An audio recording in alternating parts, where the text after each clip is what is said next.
Number 111 है। ये question number 111 है भाई।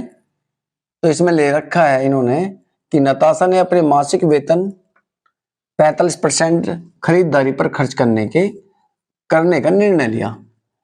रुपए 11,475 खर्च करने के बाद उसे ज्ञात हुआ कि यह धन उसके द्वारा खर्च किए गए जाने वाली राशि का 60% था।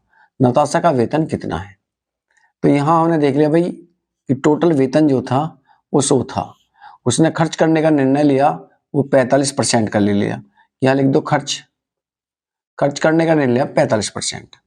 तो 45 लिया तो इधर 55 बच जाएगा, इसकी तो कोई जरूरत नहीं है भाई। अब यही इसने एक काम और कर दिया कि 45 रुपये, मान लिया 45 रुपये खर्च कर दिया, तो उसने जो उसमें से 60% यानी कि 45 का भी 60% खर्च कर लिया। करने के बाद उसे पता चला कि उसके जो है ना 11,475 रुपये खर्च हो गए।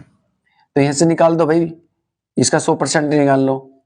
100% निकालेंगे तो यहाँ 100 की गुणा और बटे में यहाँ तुम्हारा 60 यूनिट से निकाल लो भाई। तो यहाँ 20 पंजे 100 और 20 तिया 60, 3 से अगर मैं काटूँ इसे 3 तिया 9, 3 अट्ठे 24 और 3 दूनी 6 और 3 पंजे 15। इसके बाद 5 की और 3825 की मल्टीप्लाई कर लो तो यहाँ आ जाएगा 5 पंजे 25 का 5 का हासिल लगे 2, 5 दूनी 10, 2 12 का 2 का हासिल लगे 1, 5 अट्ठे 40 और 1 41 का 1 का हासिल लगे 4 और 5 ता 15 और 1 19, यानी कि यह आया 19,125 रुपये। ये किसके बराबर है? 45% के बराबर। अब कह रहा उसकी नताशा की वेतन कितना है? नताशा का वेतन 100 रुपये मान के चलेते हम। तो ये जो आया, ये यूनिट आया मेरा जो है 45 के। 45 यूनिट बराबर किसके? 19,125 रुपये के। तब 100 यूनिट बराबर किसके? तो 100 की मल्टीप्लाई कर दो भैया और बटे में 45। अब यहाँ काट लिया मैंने 5 दूनी 10 2 बार और 5 नीम 45 9 बार। 9 से अगर मैं इसे काटूं तो 9 दूनी 18, एक बचा यहाँ हो गए 11, तो 9 एकम 9, फिर 9 चले गए 11 में से 2 बचे, 9 दूनी 18, 18 12 में से चले जाए 22 में से चले जाएंगे 4 बचेंगे भाई, 9 पंजे 45। अब तुम्हारे पास बचा 21 25 गुणा में 20 बराबर, इन दोनों की गुणा करेंगे, जीरो ऐसे रख लो भाई। उसके बाद 2 पंजे 10 के जीरो, हासिल लगा 1, फिर 2 दूनी 4 और 1 5, और फिर उसके बाद 21 दूनी 42, यानी कि 42,500 रुपये नताशा का वेतन था। क्वेश्चन नंबर 112 है। मिस्टर अग्रवाल ने अपने धन का 30% भाग अपनी पत्नी को दे दिया, शेष धन का आधा अपनी पुत्री को दे दिया तथा बचे हुए धन को अपने 5 पुत्रों में बराबर बराबर बांट दिया। भाई जो आधा धन पुत्री को दिया है, तो यहाँ देखो कि भाई 100 रुपये थे उसके पास टोटल धन, इसमें से 30% अपनी जो उसने पत्नी को दे दिया, डब्ल्यू लिख दिया भाई इसके लिए। उसके बाद जो है जो बचा शेष वो 70 बचा, और 70 भी तोड़ लिया भाई उसने अपनी पुत्रियों को यानी कि डॉटर को दे दिया। कितना? आधा, तो आधा 70 का कितना? 35%। और भाई आधा जो बचा वो बराबर बराबर पुत्रों में बांट दिया, यानी अपने बेटों में बांट दिया, सनों में बांटने के बाद यानी कि 35%। उसके बाद हमने देख लिया भाई प्रत्येक पुत्र को, पुत्र थे उसके जो है 5, प्रत्येक 5 पुत्र ये दे रखे भाई, 5 पुत्र, प्रत्येक पुत्र को 14,000 रुपये मिले। तो भाई पांचों पुत्रों को कितने मिलेंगे? 5 गुणा में 14,000, तो यहां से आया 70,000 रुपये पांचों पुत्रों को मिले। ये आया नहीं भाई इधर, इसे लिख रहा हूं 70,000 रुपये पांचों पुत्रों को मिले, और वहां 35 यूनिट के बराबर है, तो 35 यूनिट बराबर यानी कि अब मुझे निकालना 100 यूनिट, तो 35 यूनिट बराबर किसके? 70,000 के। तब 100 यूनिट बराबर किसके? क्योंकि उसकी व्यक्ति क्या है 100% मान के चला था मैं, गुणा में 100 और बटे में 35। 35 से 70 गया 2 बार, यहाँ बचा तुम्हारा 2,000 गुणा 100, यानी कि 2 लाख रुपए उसकी आय थी। ये तुम्हारा आंसर होगा। Question number 113। एक विद्यालय में छात्रों का 1/5 भाग तथा छात्राओं का 1/4 भाग 12 वर्ष से कम आयु के हैं। यदि विद्यालय में 1000 विद्यार्थी हों तथा इनमें इनका 2/5 भाग छात्राएं यानी कि गर्ल्स लड़की हो, जी लिख दिया भाई मैंने, हो तो 12 वर्ष तथा उससे अधिक आयु के कितने प्रतिशत विद्यार्थी हैं? टोटल विद्यार्थी थे भाई 1000। इनमें से बता रहा है कि कुछ लड़की हैं और कुछ लड़के हैं तो जी और यहाँ बी लिख देंगे, बॉय और गर्ल्स। यहाँ बता रहा है भाई कि जो है वो बता रहा 2/5 भाग छात्र है, यानी कि लड़के हैं, किनकी 2/5 भाग। तो अगर 1000 का 2/5 निकाल दूं, 2/5 तो 5 दूनी 10, यानी कि आया तुम्हारा 200 और गुणा 2 बराबर 400, यानी कि 400 तो होगी लड़की, तो लड़के कितने हो गए, वे हो गए तुम्हारे 600। इसके बाद देख लिया कि भाई वो कह रहा कि 1/5 भाग छात्रों का 1/5 भाग 12 वर्ष से कम आयु के हैं, 12 वर्ष से कम आयु के, तो 12 वर्ष से अधिक आयु के अगर मैं यहाँ निकाल लूं तो 5 में से 1 चला गया तो 4/5 बची। उसके बाद इधर देखा भी छात्रों का 1/4 भाग 12 वर्ष से कम के हैं, तो 12 वर्ष से अधिक का बचेगा, यानी कि 4 में से 1 चला गया 3/4, 3/4। अब यहाँ निकालना है भाई तुम्हें कि जो 12 वर्ष से अधिक के बच्चे हैं उनकी आयु दिखानी, 12 या 12 वर्ष से अधिक, 12 वर्ष से अधिक, अधिक का प्रतिशत पूछ रहा। तो यहाँ निकाल दिया मैंने भाई इसका जो है 4/5, 8 40 80 गुणा 4 बराबर यहाँ आया तुम्हारा 320। और यहाँ अगर मैं निकालना चाहूँ तो यहाँ निकाल लो भाई 3/4, तो 15 चौका 60, यानी कि ये आया तुम्हारा 150 और 15 × 45 प्लस में 400, 15 × 45 450। इन दोनों को जोड़ना चाहूँ तो भाई 0 का 0, उसके बाद 5 2 7, उसके बाद 4 3 7, 777 ऐसे लड़के हैं लड़कियां हैं जो 12 वर्ष तथा उससे अधिक आयु के हैं।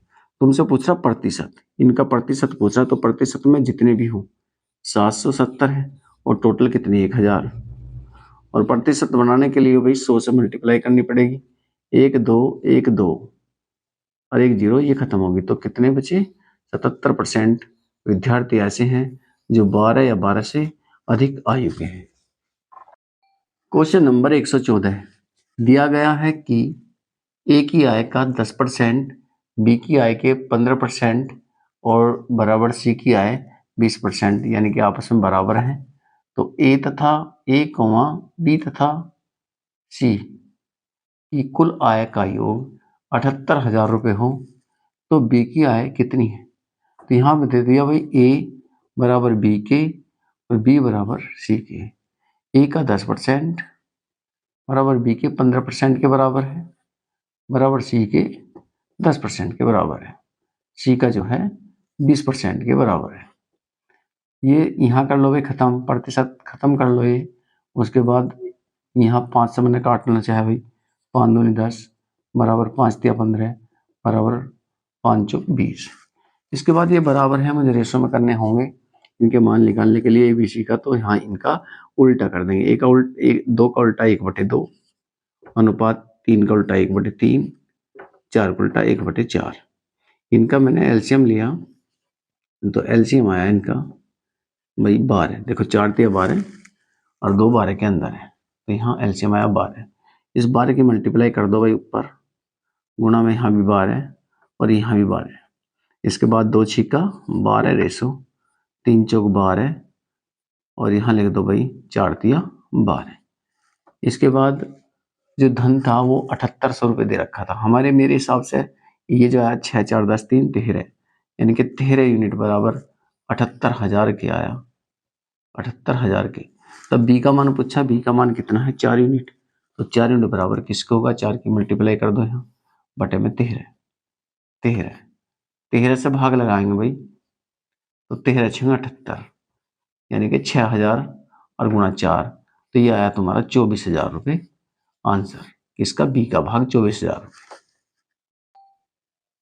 क्वेश्चन नंबर 115 ये कह रहा भाई मोहन ने अपनी कुल संपत्ति अपनी पत्नी 3 पुत्रों 2 पुत्रियों तथा 5 नाती नातिनों में इस प्रकार वितरित की है कि प्रत्येक नाती नातिन को प्रत्येक पुत्र का 1/8 भाग, तो यहाँ से लिख दो भाई नातिन का नंबर लो n, और n बराबर कह रहा है कि प्रत्येक पुत्र का 1/8, तो पुत्र को लिख दिया s सन, इसका क्या 1/8।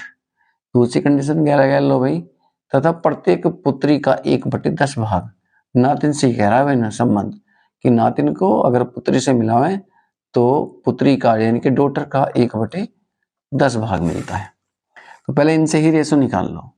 तो यहाँ अगर मैं तुम इन्हें रेशो में रखोगे तो जो 1 है ये नातिन का माना जाएगा, ये 8s यानी कि सन का माना जाएगा।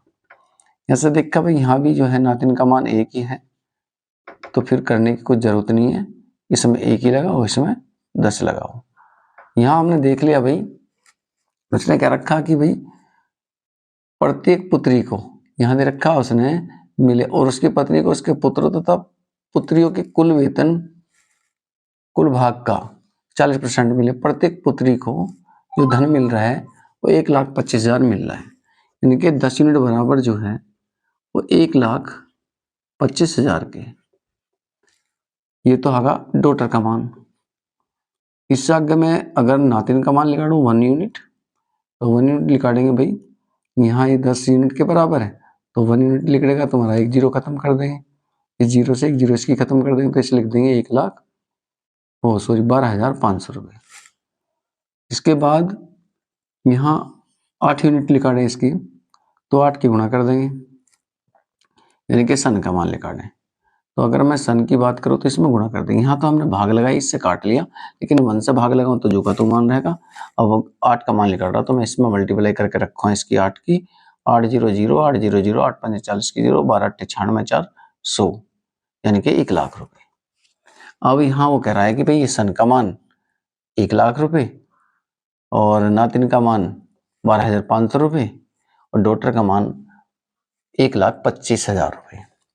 इसके बाद बोल दिया उसने कि भाई उसको जो ना यहाँ दिया है पुत्रियों के कुल वेतन का, यानी कि अपने 3 पुत्रों, तो 3 पुत्रों की बात करूं तो यहाँ 3 पुत्रों की बात करूं तो ये आया तुम्हारा 3 लाख। 3 पुत्रों की बात करूं, इधर से ले 3 पुत्र, एक पुत्र का है 1,00,000 रुपये, तो 3 पुत्र का आ जाएगा तुम्हारा 3 लाख रुपए। उसके बाद एक पुत्री का मान दिया है 1,25,000 रुपये, 2 पुत्री का मान आएगा 2.5 लाख रुपए, 2,50,000। दोनों का अगर मैं जोड़ दूं तो माना 0 0 0 और यहाँ भी 0 5 और 5, यानी कि 5,50,000 रुपये। और ये कह रहा है कि भाई 3 पुत्री और 2 पुत्री के वेतन का 40%, यानी कि पुत्री तथा पुत्रियों के कुल वेतन का 40% इसे मिलता है पत्नी को। ठीक है, तो यहाँ उसकी जो वाइफ का लगा देंगे, W बराबर यहाँ लिखूं तो यहाँ लिख दूं 55 4 0 और गुणा में 40 बटे में 100। एक जीरो से एक जीरो खत्म कर लो और एक जीरो से एक जीरो खत्म कर लो। इसके बाद इनकी मल्टीप्लाई कर दो तो यह है भाई 0 0 0 4 5 20 की 0 और 4 5 20 2 22, 2,22,000 रुपये।